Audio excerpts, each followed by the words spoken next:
So before I get into future state, current state was a lot. Do you guys have any questions about current state before I dive into future state?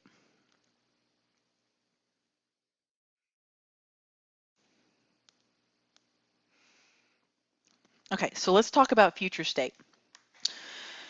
So the idea behind future state is to help us figure out what do we need to do to get where we're trying to go. So Google, we gave it our destination. It asked us where we are today. We told Google that. Now it takes the combination of those two things and it says, okay, for us to solve where you're trying to go, how do we best get there? Now, a little bit of a difference between this and Google is you may, as a business analyst, they might tell you they want to go to one place, but as a business analyst, you might ask a few questions that result in them going to a different place. So that will potentially happen as a business analyst. And that's where some of that fear comes in, right? Because you're potentially modifying, they feel like they have less control. They feel like you have too much influence and that makes them uncomfortable. As soon as they start to recognize that you just want to help them and you do it from an objective perspective with less biases and fewer assumptions, and that helps them be more successful, you start becoming their friend and they start trusting you with that. And then talking about future state and your ability to challenge what we think we need as the future state becomes becomes less painful, right? So when we're thinking about or defining where are we trying to go, what does that future state look like? We need to ensure that we've thought about the enterprise correctly. We need to not just define what does the future state of the technology look like. We need to think about what are the processes, what are the people, what does the future culture look like? What does the whole thing look like together in that future state, right? And we need to communicate that. We need to define it as collaboratively and effectively and holistically as possible, and we need to communicate it in a way that it's clear. And we need to ensure that the stakeholders don't have any conflicting opinions about future state. Now, they can disagree on the smaller details. They can disagree on the trajectory, how we get there. But when we're talking about who are we going to become as an organization, what does this future state look like? Even if it's a small change, the goal, the end goal, everyone needs to be on board with. We all need to be marching to the same goal, right? And if we do have conflicting opinions, we need to figure out what that means, and we need to resolve those. Those are conflicts that do need to be resolved. And that's where you may need to understand your stakeholder roles and be able to go up that chain. The other thing we need to understand is this goal, this future state we're trying to get to. Can we get there with available resources? Now, that doesn't mean resources you currently have. It just means resources that are available. They may be things you have to acquire, but can you acquire them? Are they accessible to you? Because if you try to define a future state that's not even, this is where that feasibility study comes in that was mentioned. We need to figure out, can we even do this? Is it appropriate? Have we considered everything? Does everyone agree? And is it possible?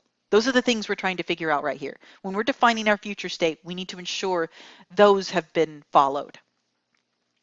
Now, when we're describing that future state, what does it have? What kind of information do we provide when we're describing what that future state looks like? Well, for one thing, we're going to ensure that we've defined what the solution scope is in reasonable detail. When you're doing strategy analysis, we're not at the button clicking data field level. It's high level, right? It needs to be high enough of a level that we're not digging into weeds, but detailed enough that we understand what we're talking about. And we can reasonably assess feasibility. So solution scope in reasonable detail. It needs to describe what are the outcomes we're trying to achieve and how does that satisfy the overall business need. That's usually textual in nature. It's usually text representation.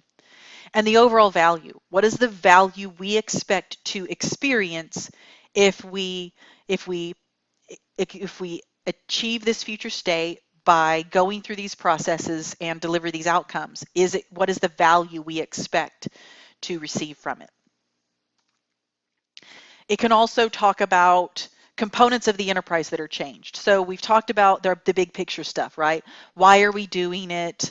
We've talked about why are we doing it. We've talked about the value we're trying to get out of it. We've talked at a high level what's involved in a solution scope, but we might actually specify what components of an enterprise will be impacted. We might talk about specific business units that are impacted.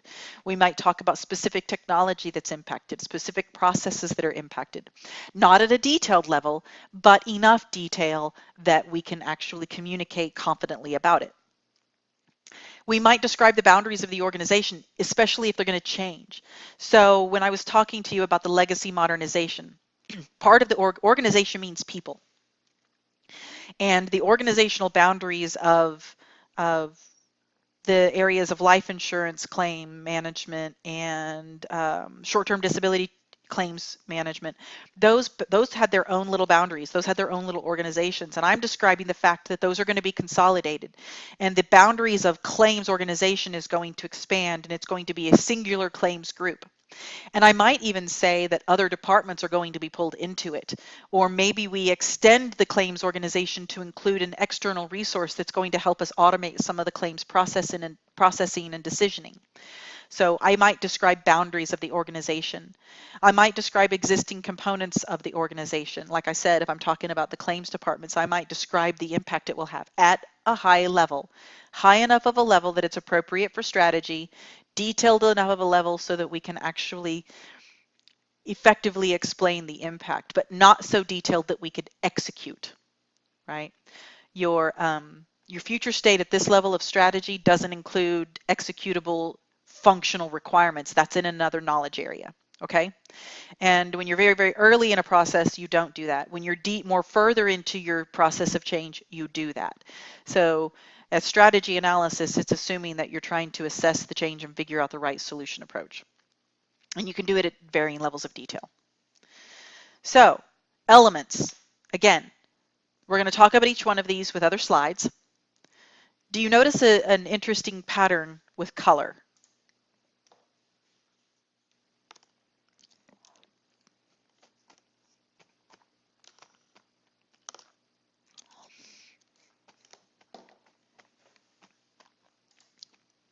Do the dark green look familiar?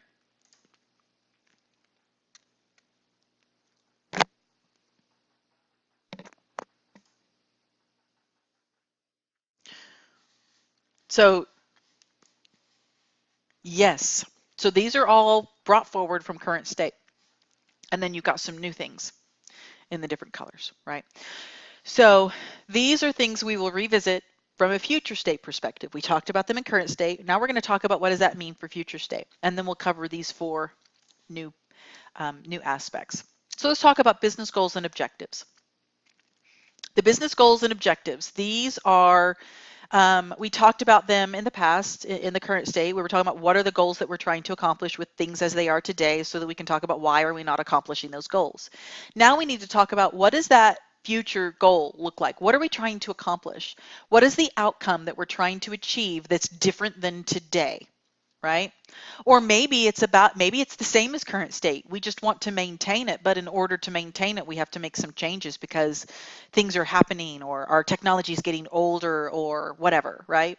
So what is the outcome we're trying to either achieve or maintain? We'll talk about that. Business goals. There's a difference between goals and objectives. Goals are long-term. They're usually qualitative statements, right? About what is the condition we're trying to establish or maintain. So for example, we want to have a retention rate of 10%. We want to be the provider of choice, things like that. Those are the kind of goals that you're going to see. They're long-term. They don't get accomplished with a single change initiative. They're things that you're going to constantly strive to become or to do. Now, strategy is usually driven by goals, preferably driven by the goals of the organization, not objectives, goals. So your goal to be the provider of choice or to have a customer retention rate of X, that goal will drive a strategy that you need in order to maintain that or to achieve that. So for being the customer of choice, your strategy may be to introduce innovative products, right? To be the customer, to maintain customer retention because you're losing customers to a competitive like Aflac, right? We're losing our customers to Aflac. Okay, we have a goal to maintain a customer retention rate of 85%. Okay, well, in order to do that, our strategy will be to process claims in as efficiently as possible, right? Like in less than a certain number of days. That would be your strategy. That's what we need to do in order to keep these customers. So your objectives, yes,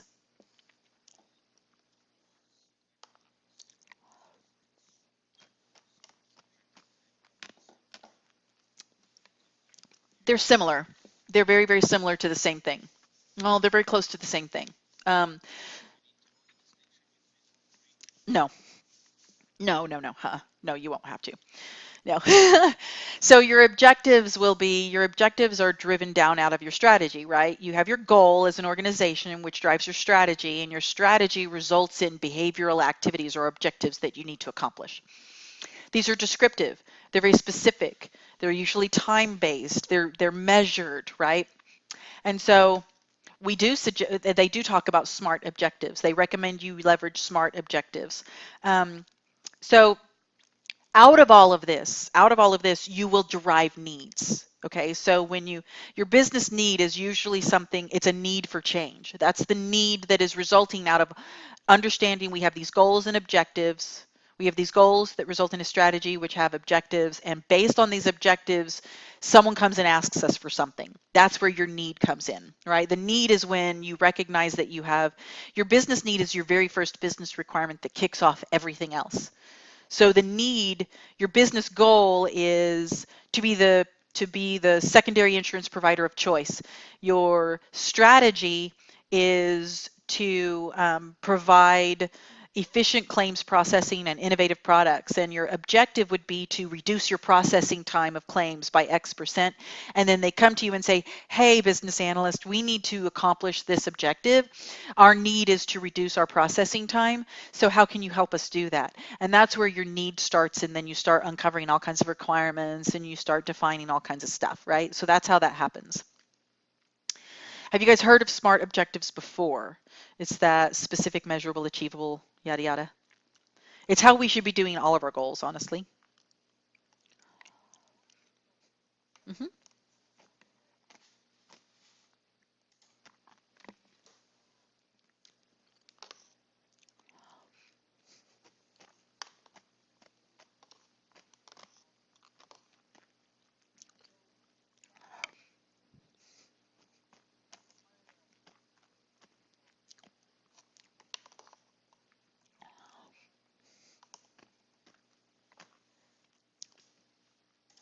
You ask questions. So if they say, I need more visibility into the data for my department, what does that mean? What kind of data are you looking for? What do you not have? What do you have today? Right? So when you're figuring that out, you help them define what their objective is. They'll come to you with a spoken need. Almost never is that the end need you wind up defining. So when they say, I need better visibility, you have to start asking them, what kind of visibility are you looking for? And then ultimately what you find out is that, let's say it's a call center, right? And they say, I need better visibility into my colleagues' performance. Okay, so what kind of visibility, what kind of measurements are you trying to have visibility into? Well, I need to know how much time they're spending on their calls. Okay, so what does that mean? Do you think they're spending too much time? Do you think they're not spending enough time? Are you having customer complaints? Are you having a long queue hold time? So customers are complaining that it takes too long. Are you having customers complaining that their problems weren't solved the first time?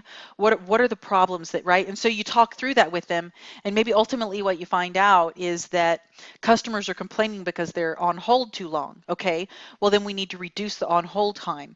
Okay, so that's the goal that you have. Your goal or your business need is to have, and then you ask them, okay, well, how much time are they spending now? How much time would you like to reduce that by?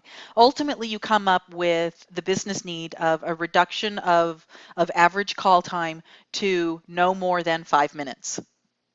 Okay, so 5 minutes seems to be the tolerance threshold for users on hold.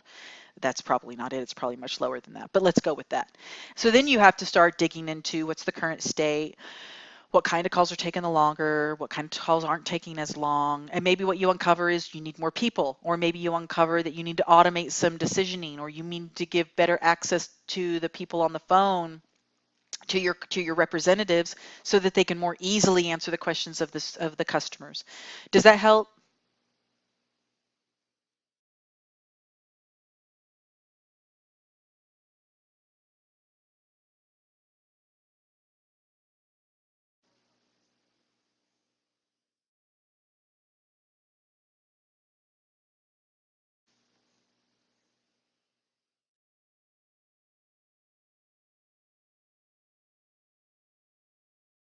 Uh-huh.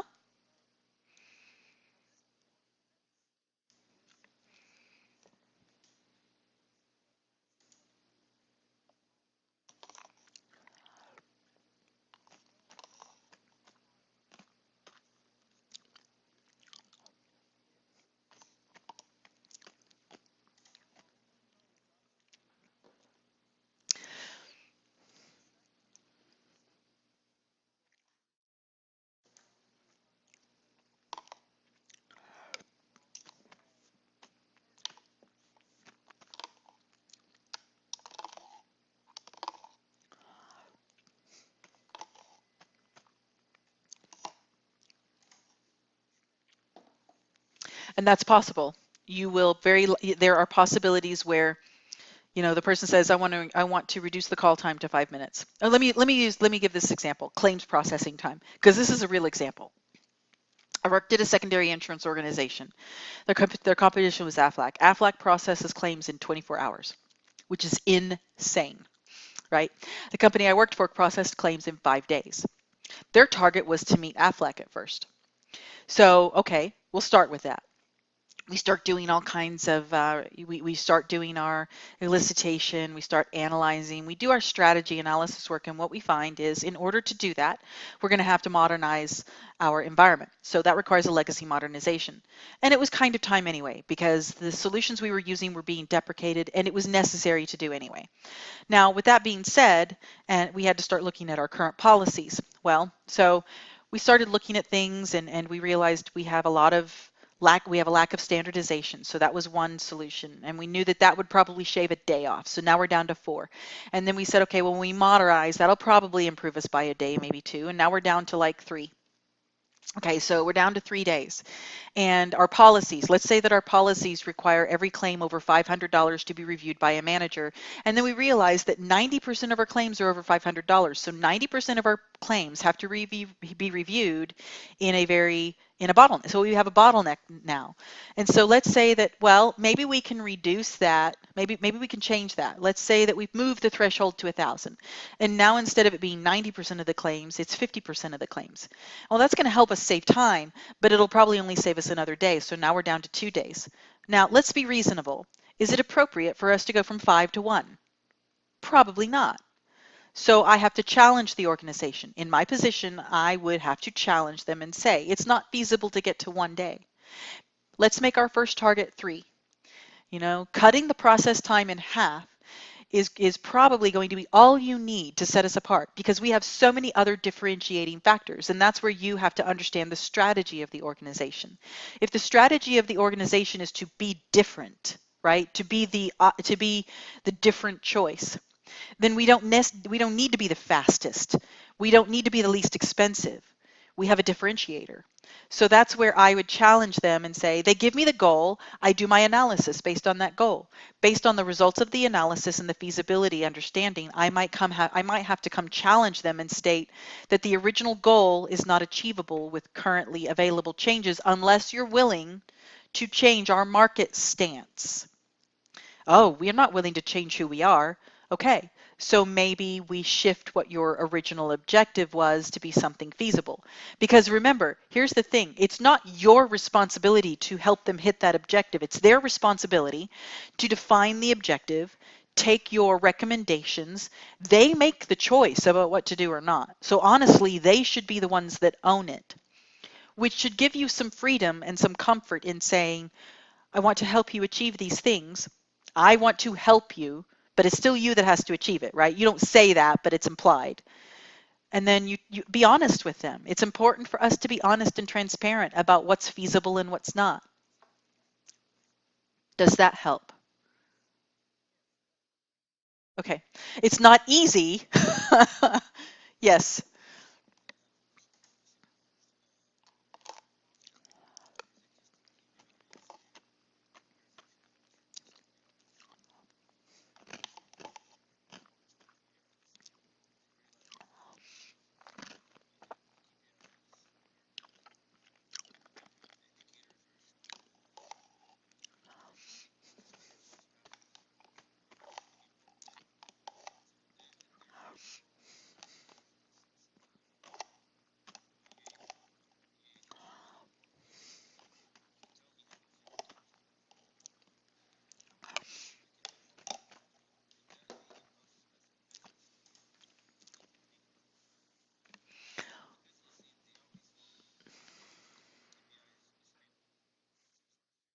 Right.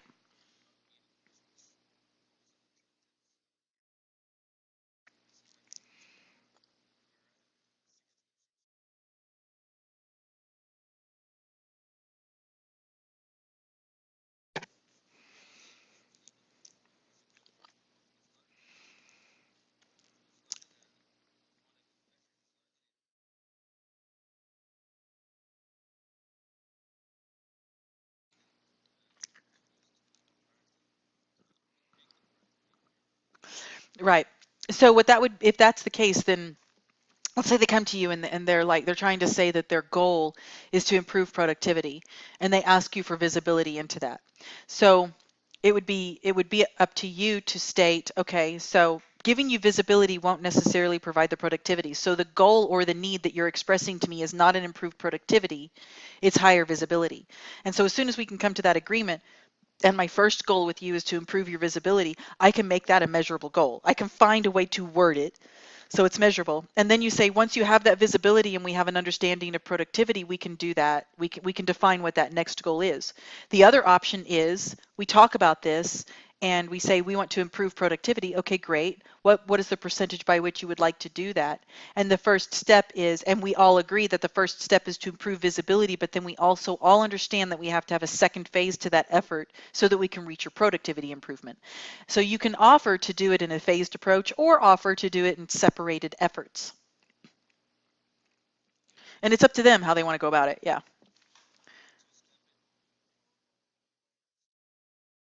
Right. Because it could be that you give them visibility and they realize that it just is what it is, right? There's a possibility that you get through this. Yeah.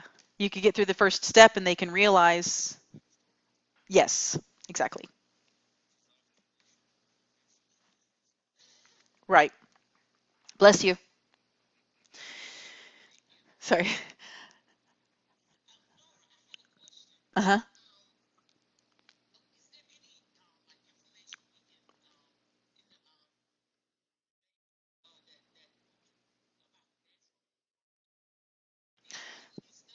No, that's something that you would need to study on the side. You could find all, if you join IIBA, they have that online library and you can find all kinds of good stuff to help you with like practical application understanding. You bet. Any other questions? Okay. So once we have our objectives, now we need to ask ourselves, okay, what is the range of solutions that we could think about, right?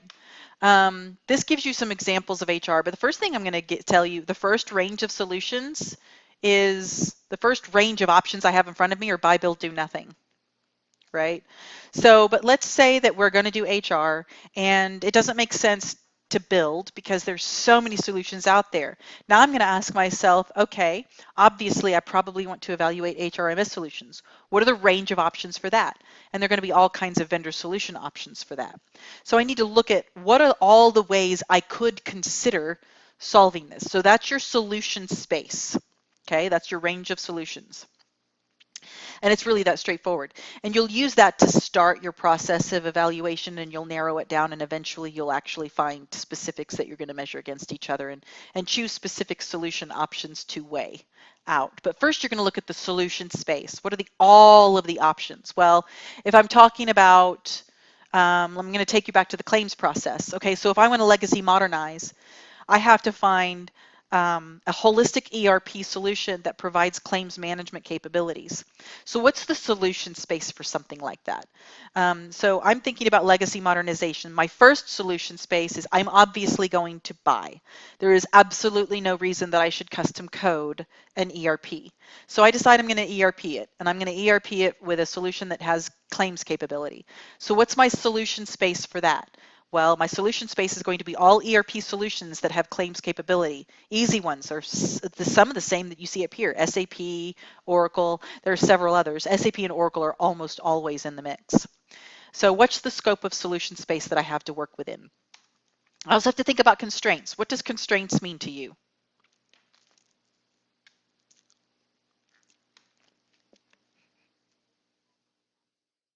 Yes, things that keep us from moving, things that control what we can do and how we can do it, things that we can't change, things that we have to work around. We only have so much money and time. We talked about that. We have certain types of resources.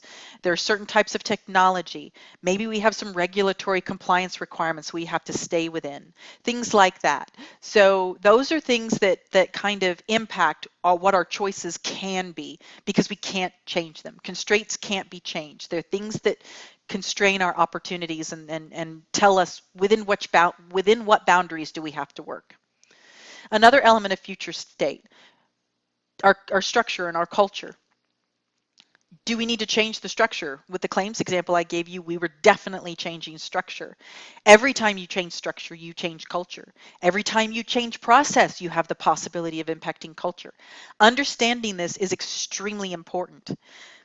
And this is one of the harder elements to change, because people get really, really sensitive when you start talking about their structure and their culture, because now we're talking about impacting relationships, both formal and informal. And understanding that can help you be much more successful at recommending the change and having it be successful. What capabilities do, yes?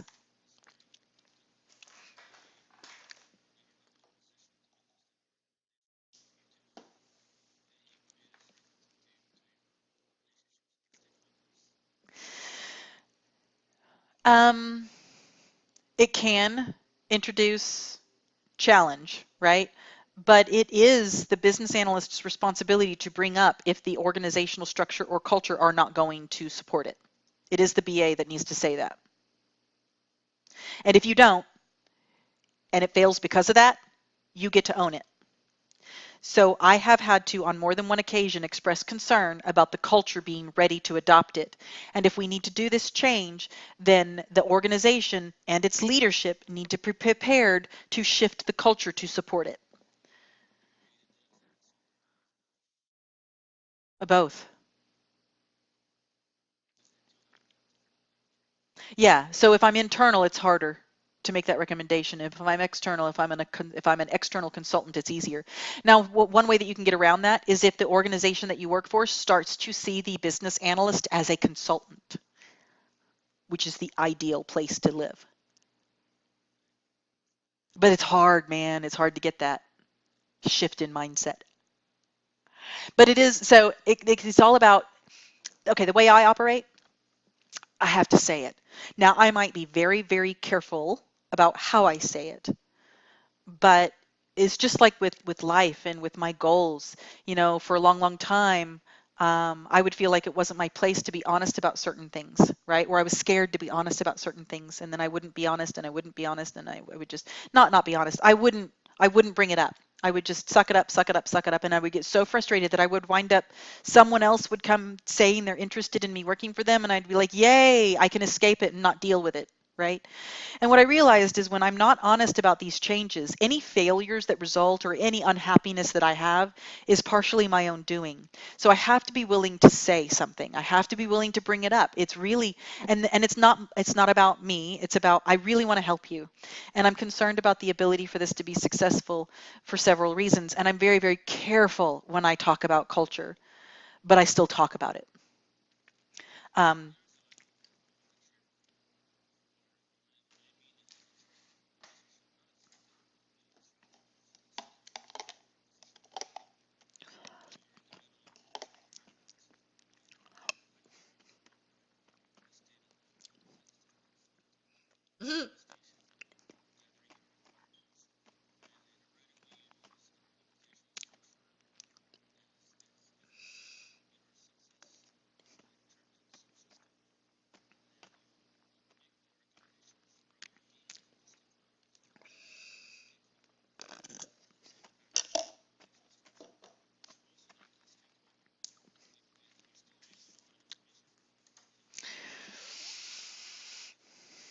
right?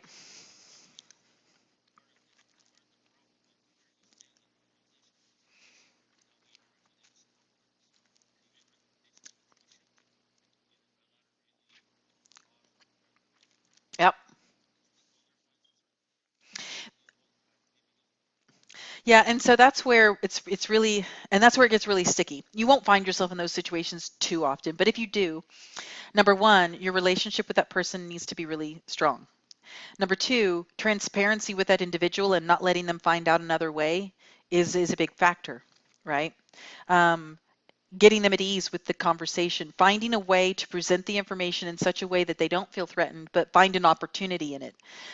If they're a person that doesn't have a good relationship with you, right, and they're against you no matter what, then I use a stepladder approach, and I build up. This is going to sound awful. I build up an army of people that are kind of like on the same page. Yeah, and yeah, yeah, um, exactly. And so you get other people to say to do the deed, right? And the other thing that can happen is if you're in that kind of a situation and it's really, really touchy, if you're not the one that recommends it, this is where psychology comes in.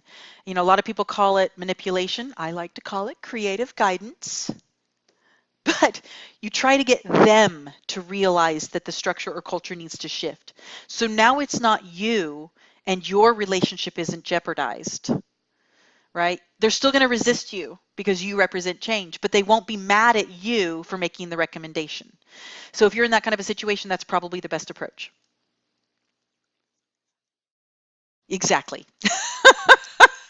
I'm not I'm not saying everyone are children that I work with, but it's actually funny. Yes, it's funny. So, total squirrel. But my son is 10, and he hears me work, and he hears me teach you guys sometimes.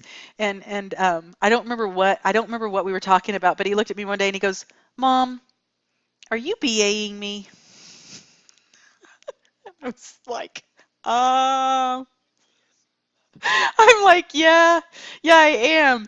And then the older he got, that was probably when he was 7 or 8. And then now I'll actually catch him and I'll be like, Magnus, are you BAing me? And he'll be like, yes.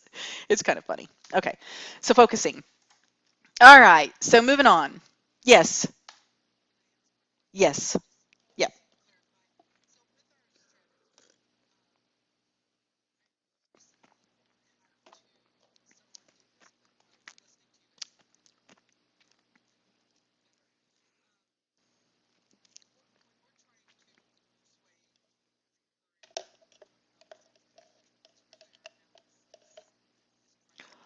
Mm-hmm. Right.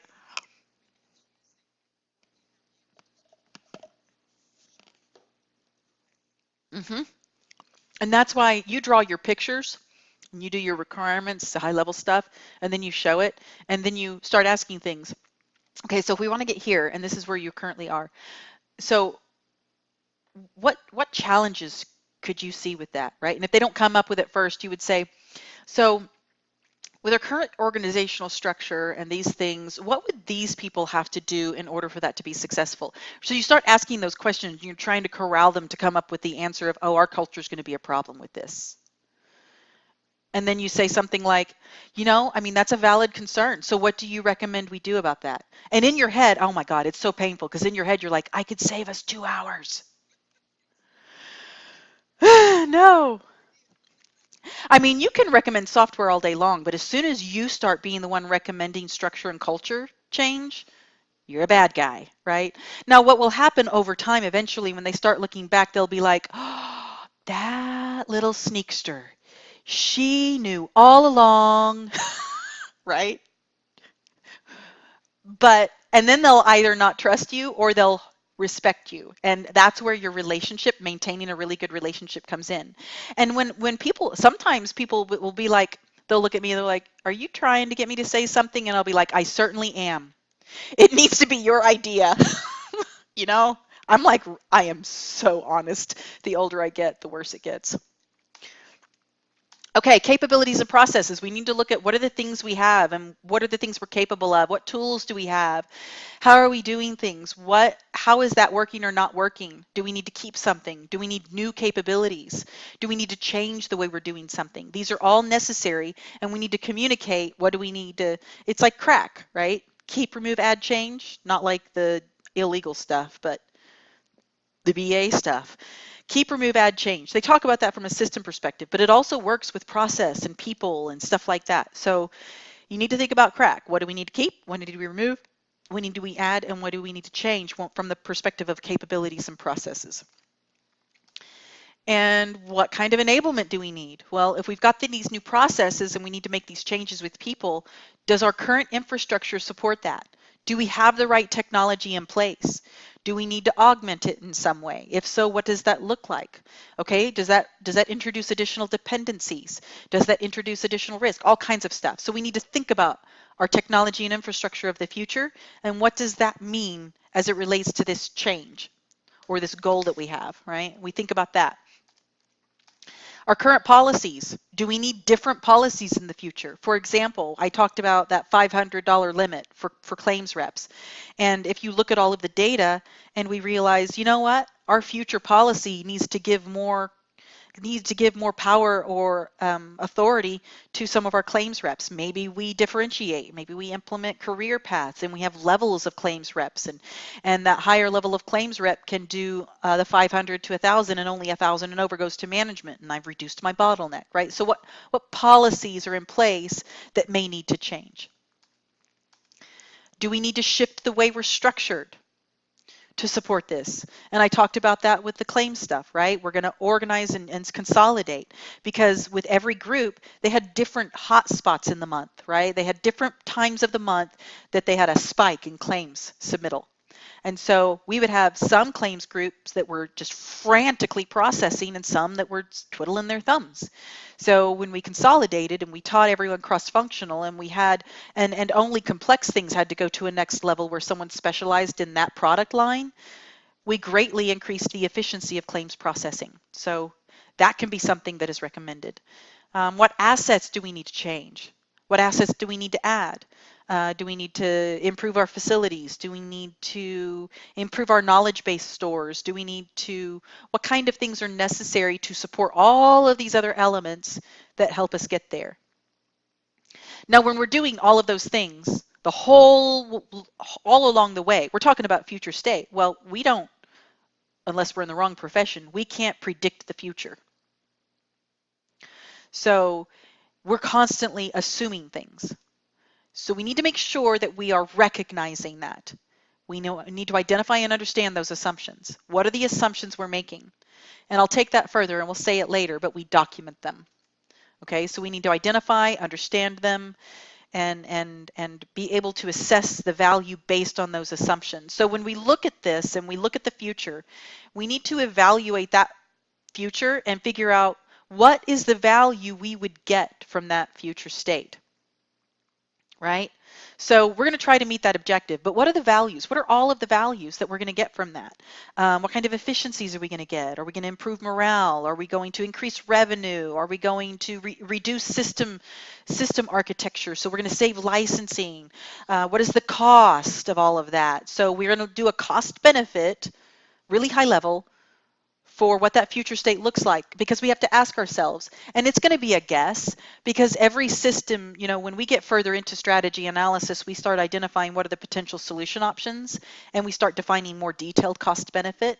But just at a high level, it would take us about this much effort and cost to make this change, and we think we're going to get this value. Is it worth us digging into all of the potential solution options, right, at a high level? So what's the cost benefit at a high level? And then we do that potential value consideration for each option when we get further into it. So we've talked about where we are, and we've talked about defining where we want to go. We're about to talk about assessing risk in detail. Any questions before I do that?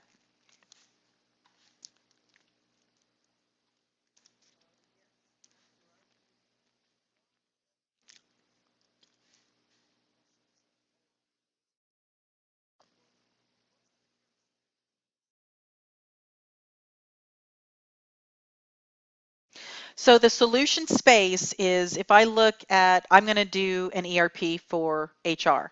The solution space are all of the possible solutions I might be able to work with.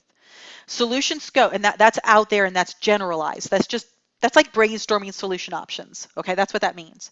Solution scope is the combination of people, process, data, technology that make up the solution, right? So if I'm talking about processing claims, my solution scope is going to be the organizational structure of claims, the processes by which they do claims, and the current technology that they use. So like a claim system and customers, and that's my solution scope. My solution scope are the elements of the solution that will need to be considered for impact.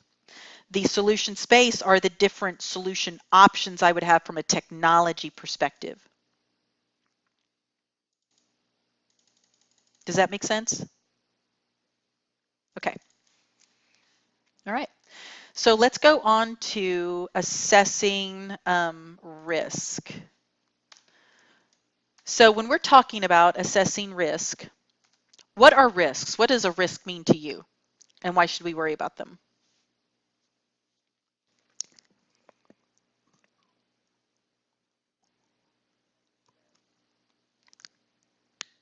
Yeah, things that we don't know, things that could happen.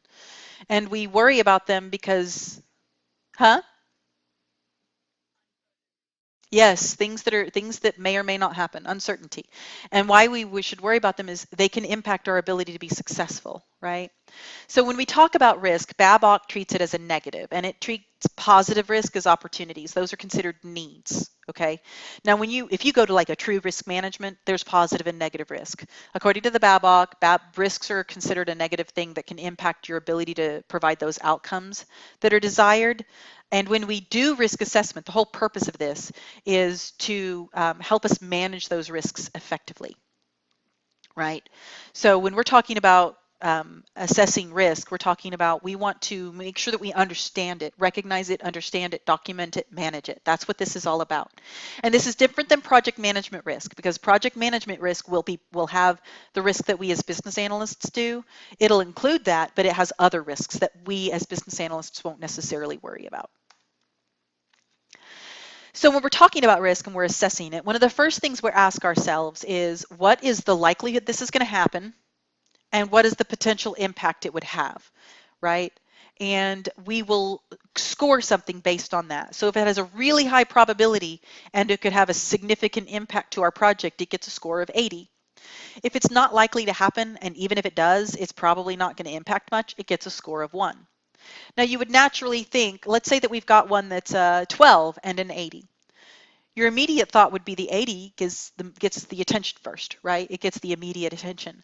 But that's not necessarily the case. So if I have 2 risks and my score of 12 could happen in the next 3 weeks and my score of 80 won't happen for 2 years, I still care about this and I keep a pulse on it, but I give active consideration to the one that could happen really, really soon that is in the red. Okay, so this is an art. It requires you to really think about it and be careful. And it is, you do accept risk of failure in this process, but time frame for occurrence can impact how much attention you give something. And your risks can be the technology won't be feasible or it's unstable. It could be we may not have enough money. It could be that we're only going to have this resource a certain amount of time. A risk is always that the business could change its mind or the business could change direction, right? So risk can be almost anything. And it's important that we assess these risks and that we keep on track with them, because if we don't, we won't be prepared for the potential bad stuff that could happen. So we want to make sure that we understand what are the undesirable consequences, either inside or outside, right? And both while we're in the process of defining and executing change, as well as in the future state. And we need to be clear on what that differentiation is. Your time frame can help you with that. Like if you expect the project to be 6 to 12 months, but you have a risk that could happen in 2 years, that would be while it's in its future state. So we want to define that, right? We want to make sure we're honest and willing to talk about the possible bad things so that we can prepare for them and potentially reduce the negative impact. So we're going to talk, yes.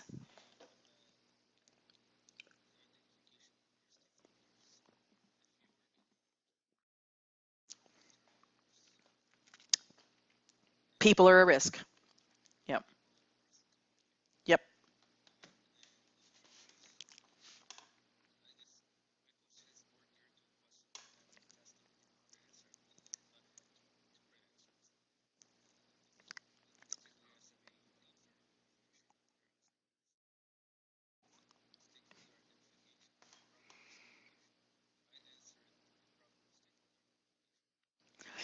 I would probably, right, because you can't predict if someone's going to leave.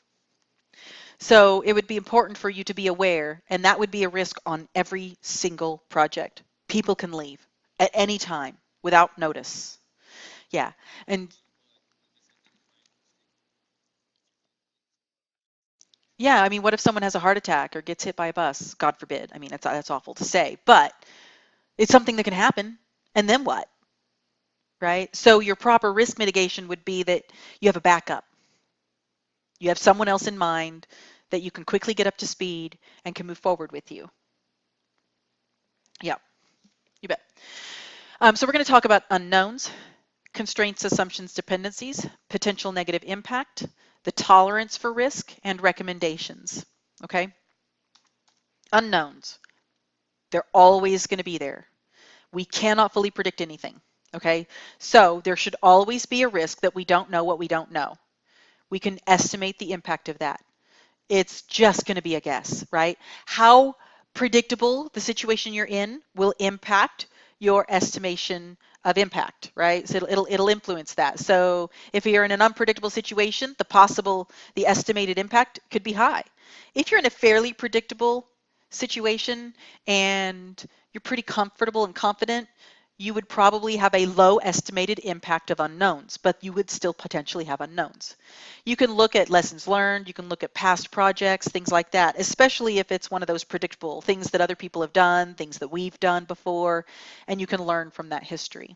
And you can potentially identify the probability and impact of potential unknowns. Constraints, assumptions, and dependencies. Every project should have at least one of each. And we need to ensure that we have recognized those, because every one of these will have a risk. So we say we must do it within this constraint. What if we can't? We assume that we're going to have these things. What if we don't? This must be done before that. What if it isn't? So every time you have one of those elements, constraints, assumptions, and dependencies, you should be able to identify and document and manage a risk associated with that, at least one risk for every one of those. Okay?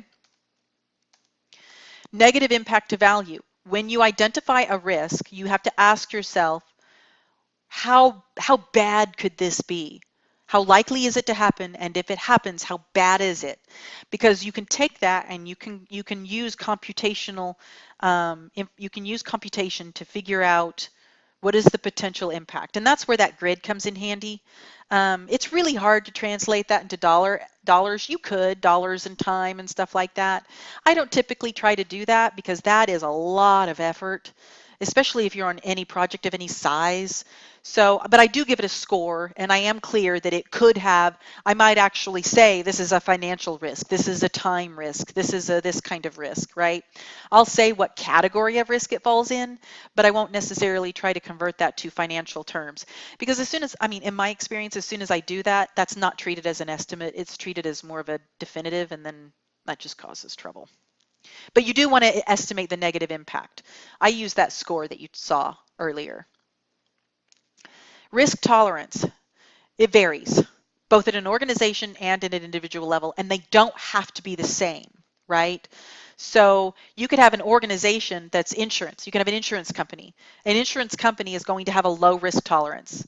But IT within the insurance company, IT is typically innovative and they have a high risk tolerance. You know, just like that developer, I go and I say, and I want something, and he's like, awesome, cool, can't wait to code it, right? Accepting all risk. Now, you could have a person that has a normal risk tolerance, but let's say that you could have a person that's low risk tolerance, but the size of the risk and the size of the risk is low, but the potential opportunity is high, or the risk is moderate, but the potential feedback is high and it's a small change. That low risk tolerance might become moderate instead. And there are three types of tolerances we're going to talk about: averse, neutral, and seeking. Okay. Now remember, size and potential impact of the risk can change a person or an organization's tolerance level. Aversion. These people don't like to take risks. These are the people that never go to Vegas.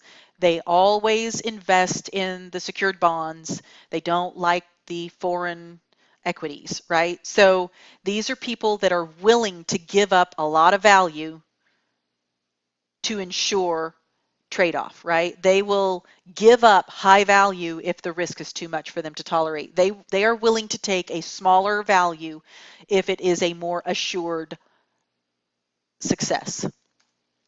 Then you have neutral. These are the more logical people. Most business analysts fall in neutral. We take the data, we look at the information, we look at the risk, we look at the benefit, and we make a balanced decision based on that. It's all about that data-driven decisioning, right? And then we have seeking. These are the people that love to jump out of airplanes. These are the people that, they will accept anything. They invest in foreign equities all the time. They are willing to take a really big risk if the payout is good enough. Okay? So it's important to understand what tolerance level you're working with the individual. It's important for you to understand what tolerance level you're dealing with, because that can impact how you approach them about the risk, so that you can help them be willing to accept risk that's necessary for us to make change and make a positive impact. And then ultimately you've said, okay, here's the risk, here's the probability, the likelihood, here's the risk, the cost benefit and all that. And based on that person's tolerance level, this is how I'm going to recommend. I'm going to recommend how we should we move, is this risk too much? Should we move forward or not? Right? Based on this risk, how should we move forward? So that's the recommendation that would come out of the assessing of risk. Any questions?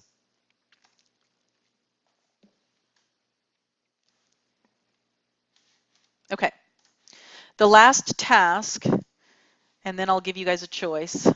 Yes.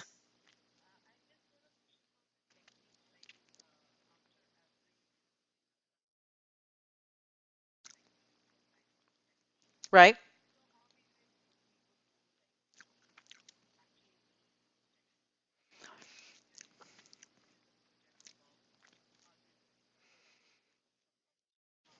Right.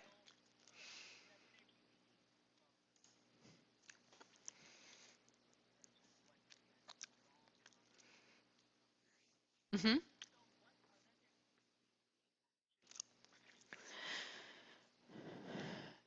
So,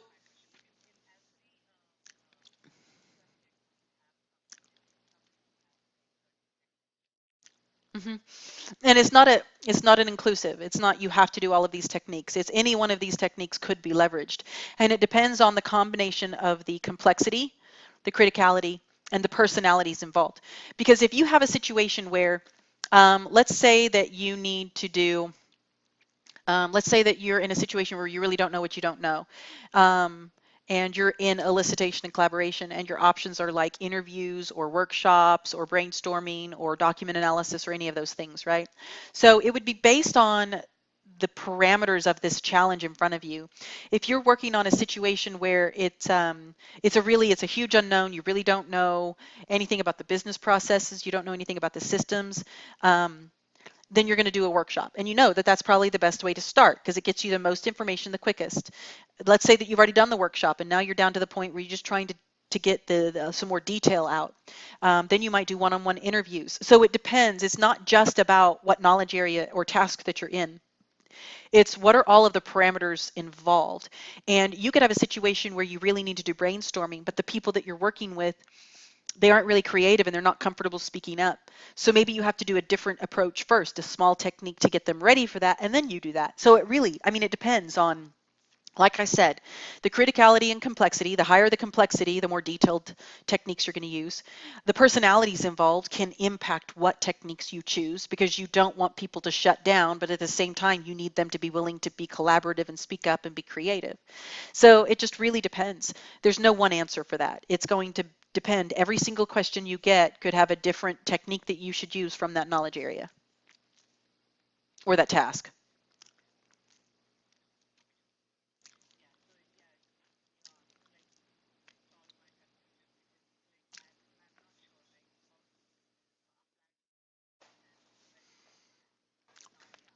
Yeah, and that takes time. That takes time to learn. You have to learn your people, you have to learn the problem, and that helps you decide those things. And it's not necessarily the easiest thing to learn. It's going to be trial and error for you.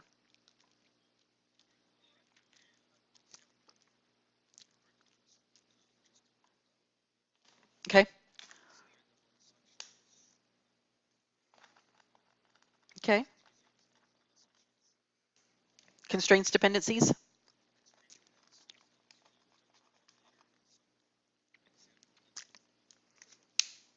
Uh-huh. Yeah. Okay. So let's talk about defined change strategy. I don't think we're going to get to, I'm going to take you a little past the 30 minutes that we talked about. And when we come back tomorrow, I'll start with the rest of the strategy techniques because on my second day, I usually have extra time and people usually get to leave 30 minutes to an hour early. So we'll cover the techniques tomorrow. Um, so I'm going to skip this. Change strategy. I'm not going to use buying a house example. I'm going to use technology. That buy, build, do nothing. That's the first change strategy that you consider, right? So it's the same kind of an idea as build, buy, rent, but buy, build, do nothing is the first change strategy decision that you make. And so whether or not you realize it, if you've ever been in that situation, you're in strategy analysis when you make that decision. So when we talk about our change strategy, so we've talked about where we are, where we're going, and we've assessed risks. Now we need to say, okay, based on all of that and based on the gap analysis, and honestly, something we're not covering today, it's tomorrow, what we do at that point, once we've got for current, future, and risks, we jump into requirements analysis and design and figure out what are the options for solutions, and then we come back to this thing. And when we come back into this, we take those options we identified in RAD and we evaluate them against one another and come up with a change strategy. So when we talk about change strategy, what we're doing is we're describing what the change is going to be. So we talk about the context in which we're changing, right? We talk about the overall reasoning behind it. What is the context? Okay, well, we're talking about changing our claims environment so that we can be competitive, and that means the context of the change is all about everything and everything associated with the processing of a claim. So we'll describe that. We'll also describe what are the options we came up with. The first option is buy, build, do nothing. But if you say buy, you can't get to this until you've evaluated the solution space and figured out what are the options, and you narrow that down to a few and identify which one you'll recommend. And so we'll talk about the change strategies, and then we'll say based on those change strategies and everything else considered. Here's the rationale behind the recommendation we're going to make for a specific one.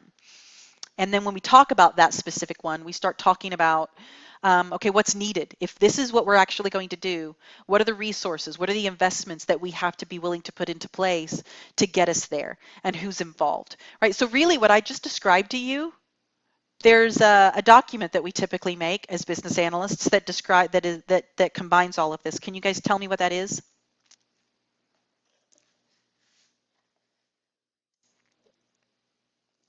Yes, business case. Exactly. So the business case should have all of this information, right? It's how we justify what we're doing. So the first place that we will find this is most often the business case. We could find, if we're working with a vendor, it might be in the form of a statement of work. If we're working with a vendor outside, we've probably built a business case or will build a business case after the statement of work is received. But from a vendor's perspective, that's where the change strategy can be found. If we happen to be lucky and we're in that situation of a mature environment and the business analyst is used in the strategic conversations, we might find that change strategy. We might be helping build out the strategic plan for the organization as it relates to change strategy. Most of us find ourselves living here. That's where most business analysts find themselves. Now, the purpose of this is so that we can develop and assess different ways that we can accomplish what we're trying to accomplish and make a recommendation.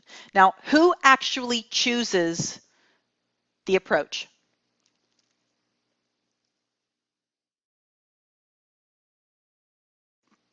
Yes, not the business analysts, the stakeholders.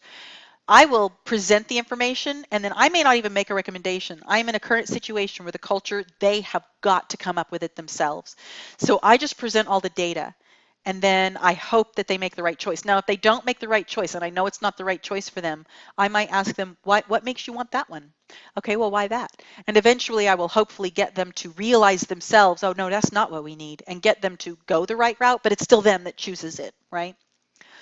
So we're going to talk about all of these elements. We're going to talk about the solution scope, and that will hopefully help us see the difference between solution space, gap analysis, enterprise readiness, change strategy, and transition states and release planning. Solution scope. The solution is the outcome of change, right? And so the solution scope tells us what the boundaries of that solution are. Now remember, I said solution is a combination of, can someone tell me?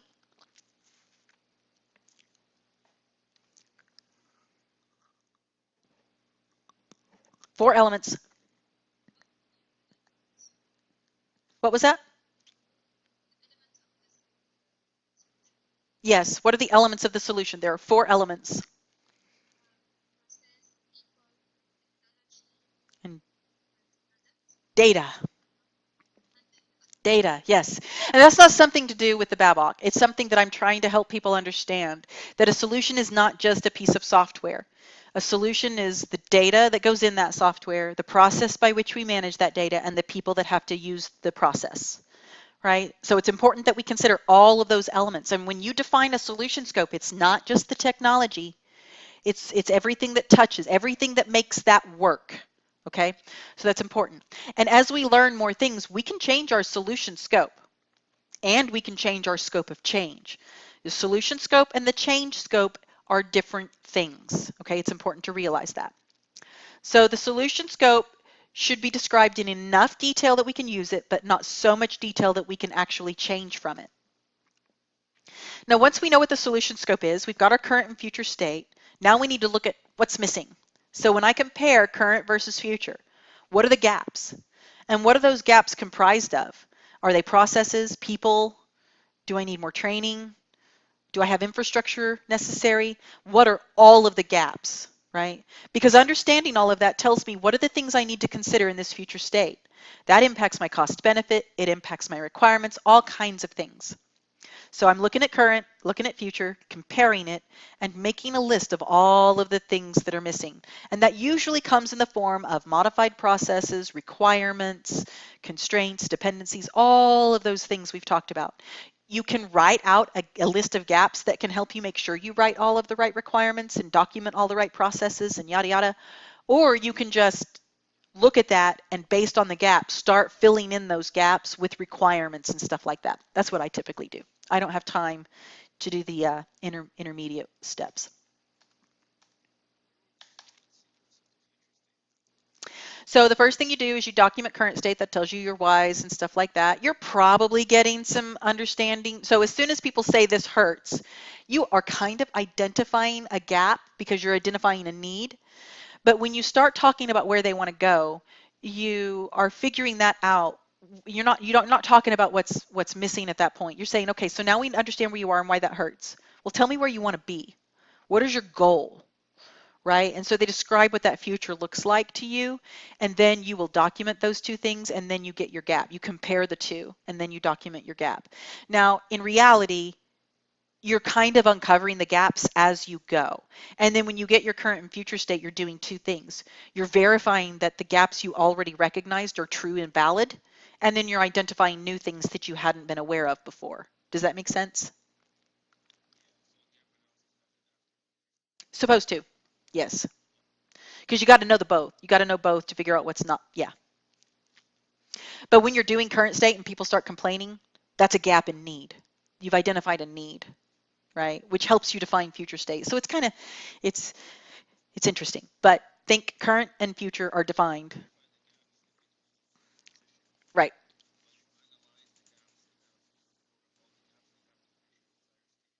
Yes, you would. Yep. Yes, sir.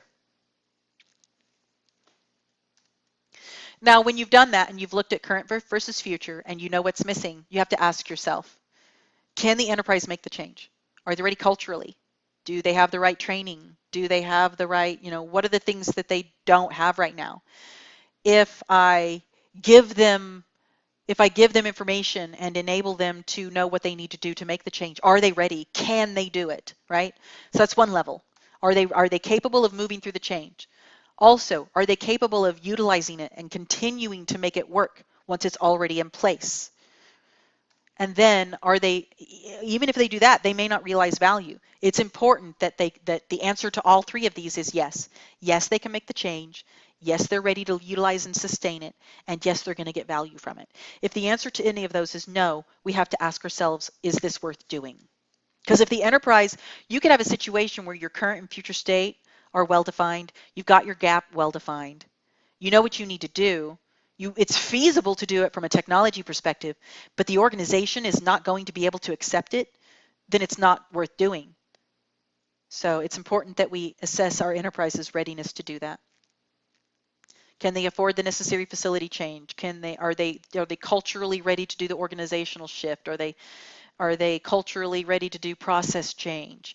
Do they have enough awareness or learning capacity to learn a new software? All that kind of stuff.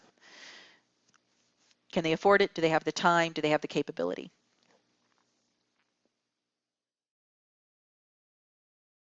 And then the change strategy piece. So based on what we're looking at and whatever, and you could do this for each of your options, but that's a lot of work. What I typically wind up doing is I say, okay, here are the options that we came up with. Based on everything, I get the group to agree on a recommended solution, and then I build out the change strategy. So I say, okay, if we're going to do this solution, if this is the plan, if this is the approach we want to take, here are the activities that we'll have to do. Here are the milestones that we'll hit.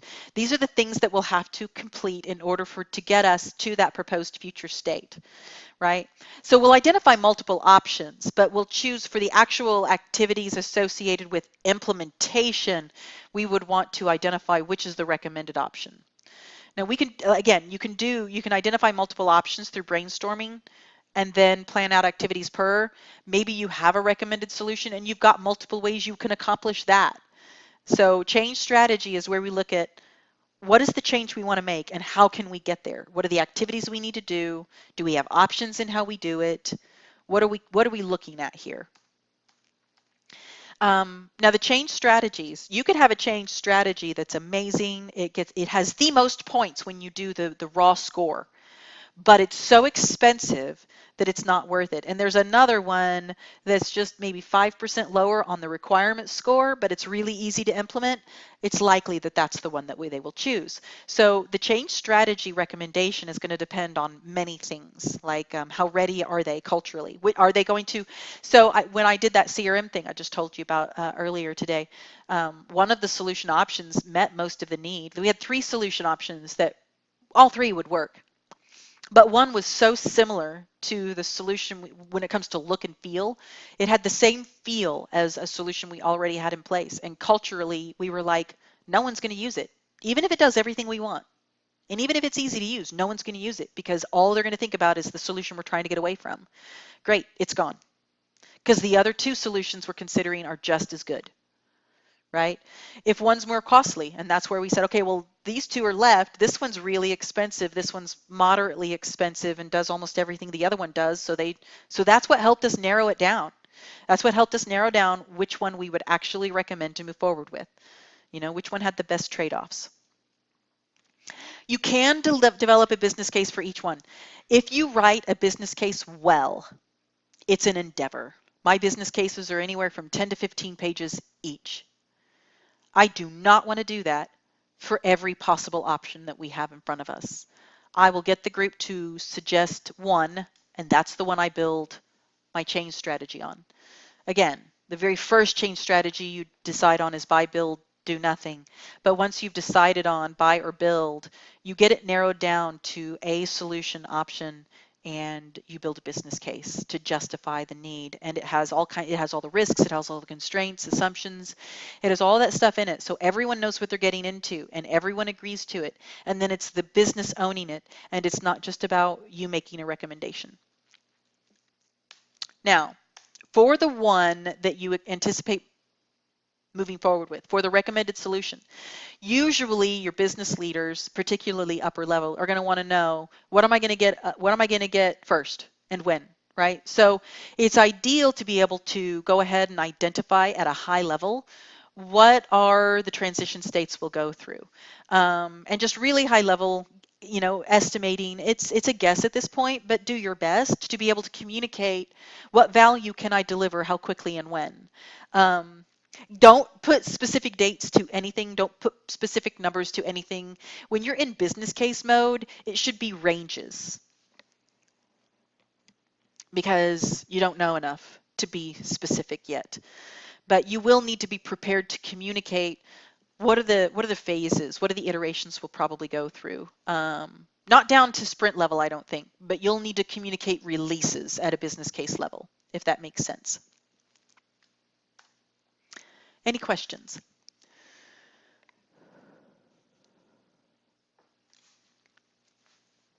Okay, so I just vomited a lot on you. Sorry if you don't like that terminology. It's a lot to take in. Let it absorb a little bit today.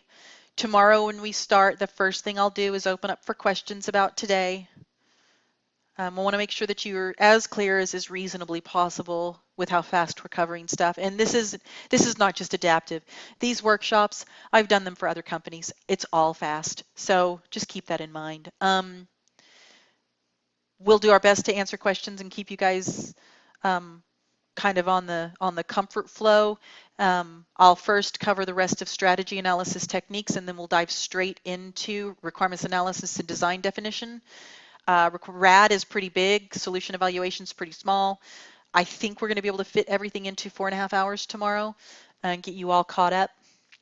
In the meantime, if you guys have any one-off questions, you can message me on LinkedIn or something. I do have people that reach out to me a lot, and I'm not the best at keeping track of all of it, so please feel free to nag if you don't hear from me in a timely fashion.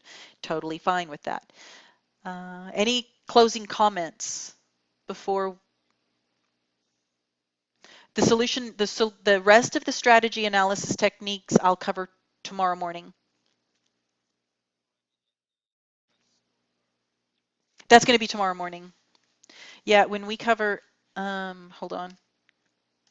I think it's this one. Yeah, so we'll start on balanced scorecard. And so the techniques we'll cover in the morning will be balanced scorecard, decision analysis, financial analysis, business cases, and that's it. So we'll cover 4 techniques in the morning. So you will have already covered some of those techniques, but when we get into, we've already covered RAD. The only other thing that he didn't cover with you is solution evaluation, and there are only 3 techniques on that, I think. 2. There are only 2 techniques in solution evaluation. So the other techniques you should have already covered. If you are CBAP, there are some techniques that are considered too advanced for eCBA, and they won't even be in the test, and those will be covered next Sunday.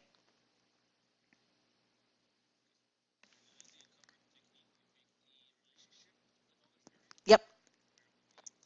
Mhm.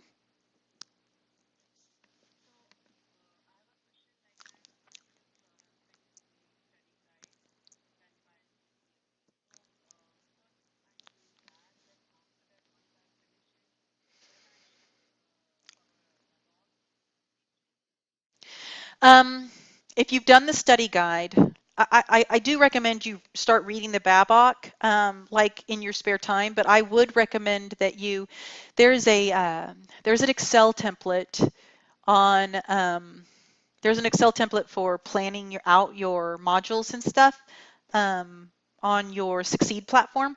I recommend that you plug in your hopeful testing date to fall. If you've done advanced or ultimate, definitely keep that date within your 3-month range of finishing class.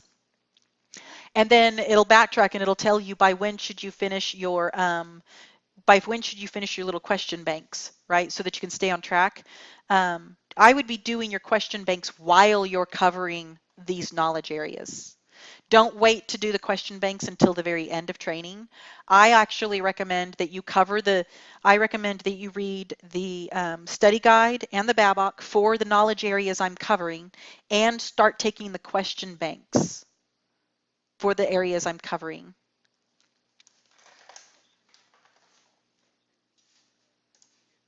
Yeah.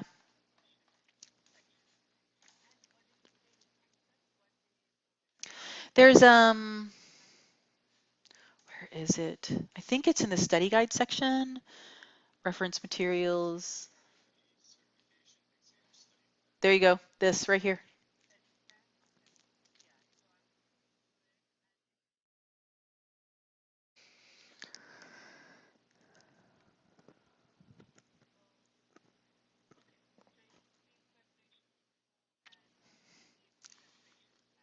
Yes, I would look at both of those. Yes.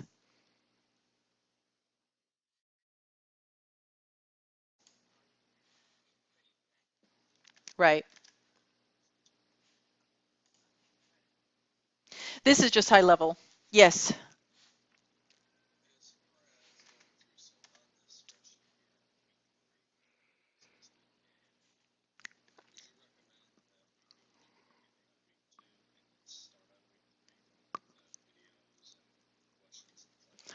Yeah, I would. You bet. Any other questions?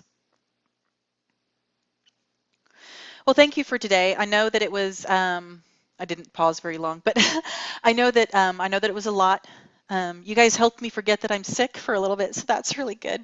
I love this stuff, and I love sharing with you guys. And when you guys interact and ask questions, it's that much more valuable to all of us. So I do appreciate your involvement and your interaction. That's really awesome. Tomorrow we will cover the last 2 knowledge areas and the techniques. We need to do that because eCBA won't have the benefit if we try to cover it next Saturday. They won't have the benefit of being there. So plan for the possibility of doing 4.5 hours at least, maybe 4 hours and 45 minutes. It just really depends. I'm willing to give you guys that time if you want to take it. So I'll see you in the morning. Yes. No, I can answer it now. So assumptions, constraints, dependencies. So let's talk about, and that was in the assessing risk area. So are you wanting me to be able to show you the combination of identifying an assumption and a related risk?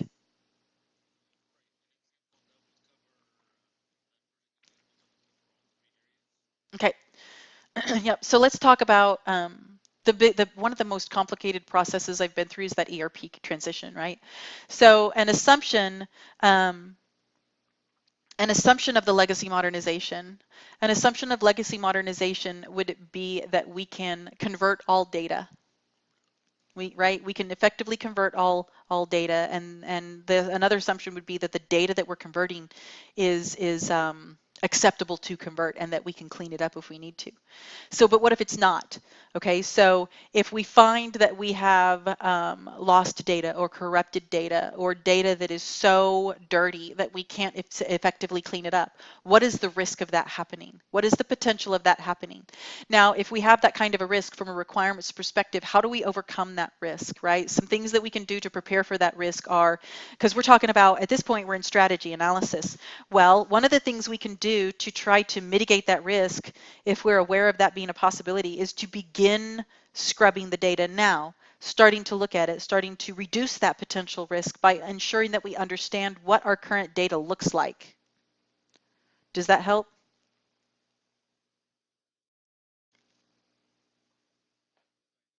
Okay.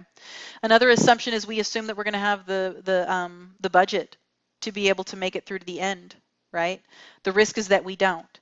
The mitigation of managing that is to ensure that we have prioritized our requirements so that we can afford and have the time to address the most important requirements first.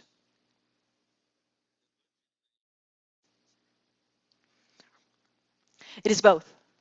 It can be both.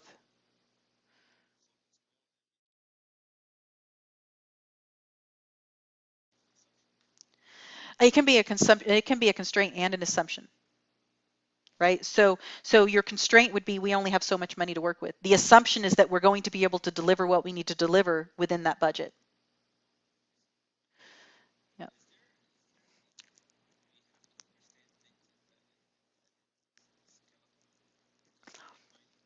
You going for CBAP? Probably.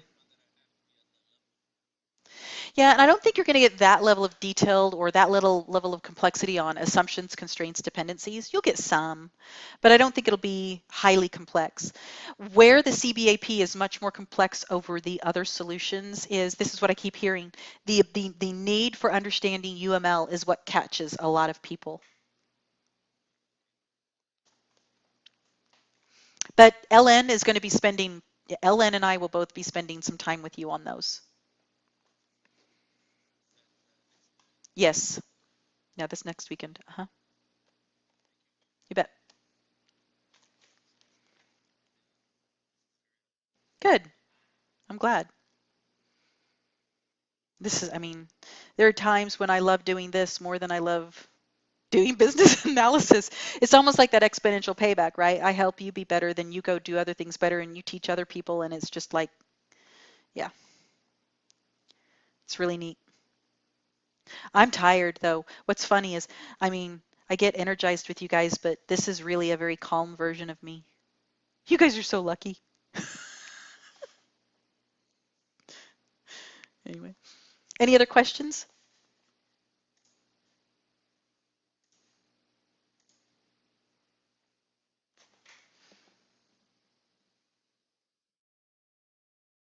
Okay, you guys have a great day. I'll see you in the morning. Thank you.